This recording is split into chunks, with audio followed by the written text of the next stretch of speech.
Kedepannya ada aku yang akan melindunginya. Bab 776.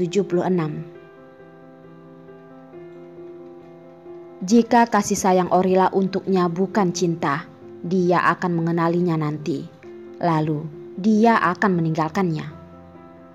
Berpikir bahwa dia mungkin meninggalkannya, Miguel merasa kesulitan bernapas. Dia tidak akan membiarkannya pergi. Dia tidak akan membiarkannya pergi. Namun, jika memaksanya tinggal bersamanya, dia akan sedih. Jadi, apakah dia akan melepaskannya? Miguel tidak tahu. Abang Hansel? Orila mengenakan piyama, menyeka rambut panjangnya yang basah dengan handuk. Pergi ke arahnya dan berkata, "Aku sudah selesai mandi.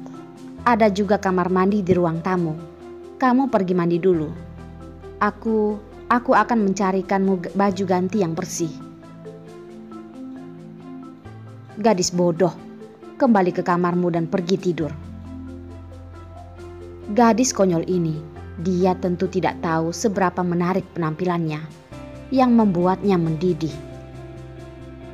Jika bukan karena kontrol dirinya, gadis konyol itu mungkin telah tertelan olehnya. Tetapi dia terlalu mempercayainya dan tidak menyadari bahayanya. Abang Hansel, apa yang harus dilakukan? Aku ingin mendengarkan Abang Hansel menyanyikan lagu pengantar tidur untuknya. Ada apa? Tanyanya dengan sabar, mengambil handuk di tangannya dan menggosok rambutnya. Di mana pengering rambut? Di kamar mandi. Ya, duduklah dulu. Dengan taat, Orila duduk di sana. Lalu Miguel pergi ke kamar mandi untuk mengambil pengering rambut untuk mengeringkan rambut Orila. Rambutnya panjang dan gelap, dan rambutnya sangat bagus, sama seperti dia. Dia memiliki semacam keuletan. Abang Hansel, ketika aku sudah besar, tidak ada yang mengeringkan rambutku kecuali ibuku. Kamu benar-benar memperlakukanku sebaik ibuku. Ketika dia masih muda, ayahnya sering membantunya dengan rambutnya yang mengepang. Kemudian, ketika dia dewasa, ayahnya meninggalkannya sendirian.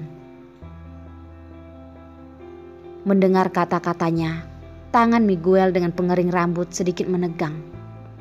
Yang dia inginkan adalah hati gadis itu untuk membuatnya jatuh cinta padanya, bukan seperti cintanya pada ibunya. Abang Hansel, bagaimana Abang Hansel begitu baik padanya? Bagaimana itu begitu baik? Dia awalnya anak yang sangat bahagia, dan Abang Hansel baik padanya, membuatnya merasa bahwa seluruh dunia adalah miliknya. Ya, Miguel menyibakkan rambutnya dan membantunya meniup. Abang Hansel, tahukah kamu tentu tidak tahu. Aku tidak tahu apa. Lupakan saja, aku akan memberitahumu nanti. Dia ingin menjadi istrinya, tetapi Miguel memiliki tunangan. Dia tidak bisa membuka mulutnya saat ini. Miguel hanya terdiam. Tak satu pun dari mereka yang berbicara, dan hanya suara pengering rambut yang tertinggal di ruangan itu. Waktu berjalan lambat, dan ketika Miguel meniup rambutnya, Orila sudah berbaring di pangkuannya dan tertidur. Ketika Orila tertidur, dia terkadang menyeka bibirnya. Gerakan kecil ini sudah merupakan gerakannya dari kecil dan tetap tidak berubah selama bertahun-tahun. Rila, Miguel memanggil namanya dengan lembut, hanya dengan sangat ringan. Tetapi dia yang sudah tidur menjawabnya dengan lembut. Abang Hansel. Dia bergerak sedikit, masih tertidur. tetapi tubuhnya terbiasa dengan suaranya. Abang Hansel membawamu kembali ke tempat tidur. Jangan takut, ya. Miguel memberitahunya terlebih dahulu sebelum dia mulai membawanya kembali ke kamar. Dia melirik sekelilingnya dan tatanan kamarnya masih sama saja seperti beberapa tahun terakhir. Sederhana dan murah hati tetapi hangat. Seperti perasaannya terhadapnya. Miguel meletakkannya di tempat tidurnya, menarik selimut di atasnya, dan tidak bisa menahan diri untuk tidak menyentuh wajahnya. Rila, tetap di sisiku, jangan tinggalkan aku.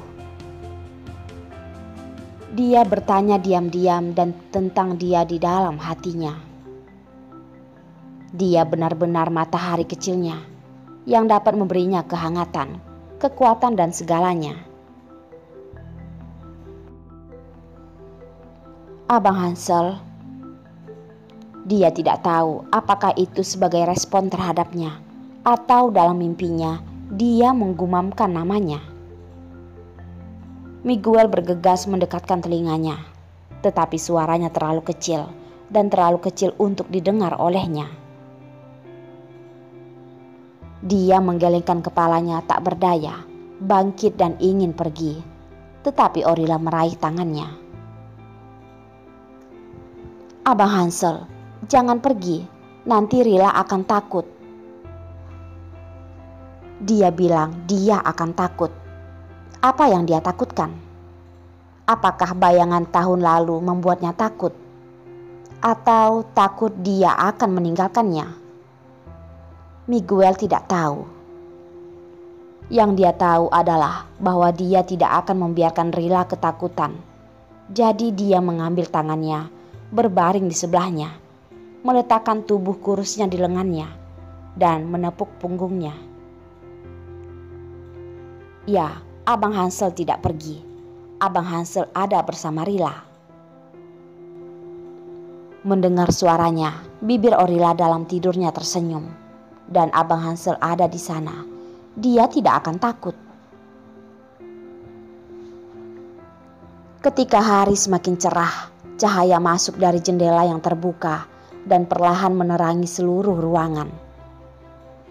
Lampu juga menyinari Sebastian, membuatnya kehilangan perlindungan malam. Dia pucat dan bermata kosong. Berbaring diam-diam di sofa di ruang tamu, menatap langit-langit. Pada jam 9 tadi malam, Miguel memasuki rumah Orila. 1 malam sudah berlalu, dan pria itu belum keluar dari sana. Seorang pria yang akan mencapai usia 30 tahun, seorang wanita yang baru mencapai usia 18 tahun, saling mencintai. Mereka menghabiskan sepanjang malam di kamar berduaan. Bahkan jika mereka berpikir dengan jari-jari kaki mereka dapat membayangkan apa yang akan mereka lakukan. Hati Sebastian juga jatuh dari udara menggantung. Tampaknya jatuh ke ruang bawah tanah es yang dingin. Begitu dingin sehingga dia bahkan tidak bisa merasakan detak jantungnya. Dia telah menjaga bayinya selama lebih dari 10 tahun. Dan benar-benar berubah menjadi milik orang lain. Suara membuka dan menutup pintu tiba-tiba terdengar. Sebastian hampir melompat dan bergegas keluar beberapa langkah, hanya untuk melihat Miguel keluar dari rumah Orila. Sebastian memandang ke atas dan ke bawah Miguel, melihat beberapa kemeja Miguel yang kusut. Melihat aura Miguel, Sebastian hanya merasa ada aliran udara yang langsung menusuk ke otaknya. Dia tidak bisa memikirkannya dan langsung ke arah Miguel melambai. Hei Miguel, aku memperingatkanmu apa tadi malam? Dia adalah seorang yang pernah belajar seni bela diri. Dia mengarahkan tangan dengan sangat cepat. Ketika dia meninju, tinjunya masih memiliki embusan angin. Jika dia memukul wajah Miguel, dia mungkin bisa mematahkan beberapa giginya. Tapi Miguel lebih cepat dari Sebastian. Dan Miguel hanya menghindar ke samping dan menghindari pukulan keras Sebastian. Miguel mengelak dengan pukulan dan Sebastian mengganti pukulan kedua. Kali ini, alih-alih menghindar, Miguel langsung memukul Sebastian. Kedua pria itu saling memukul dengan tangan mereka. Mereka sama kuatnya. Situasi menemui jalan buntu selama beberapa detik. Segera, Sebastian mundur sedikit. Sebastian mundur selangkah dan Miguel tetap tak bergerak. Sudah jelas siapa yang akan menang atau kalah. Miguel menarik tinjunya, meluruskan pakaiannya yang berantakan, dan memicingkan mata ke arah Sebastian. Aku bilang padamu bahwa itu adalah gadisku, dan tidak ada orang lain yang mengganggu gugat soal itu. Nada suaranya terdengar ringan, tetapi dengan kekuatan hegemonik para pemimpin puncak negara itu, ia tak tertahankan. Miguel, kamu akan membayar untuk apa yang kamu lakukan tadi malam. Sebastian mendengus dan menatap Miguel dengan murung. Datanglah padaku jika kamu memiliki sesuatu. Miguel tersenyum padanya, masih sopan dan sopan, seolah-olah mereka belum melakukannya sekarang. Sebastian menggertakkan giginya. Miguel berjalan melewatinya dan menjatuhkan sebuah kalimat. Kedepannya, ada aku yang akan melindunginya.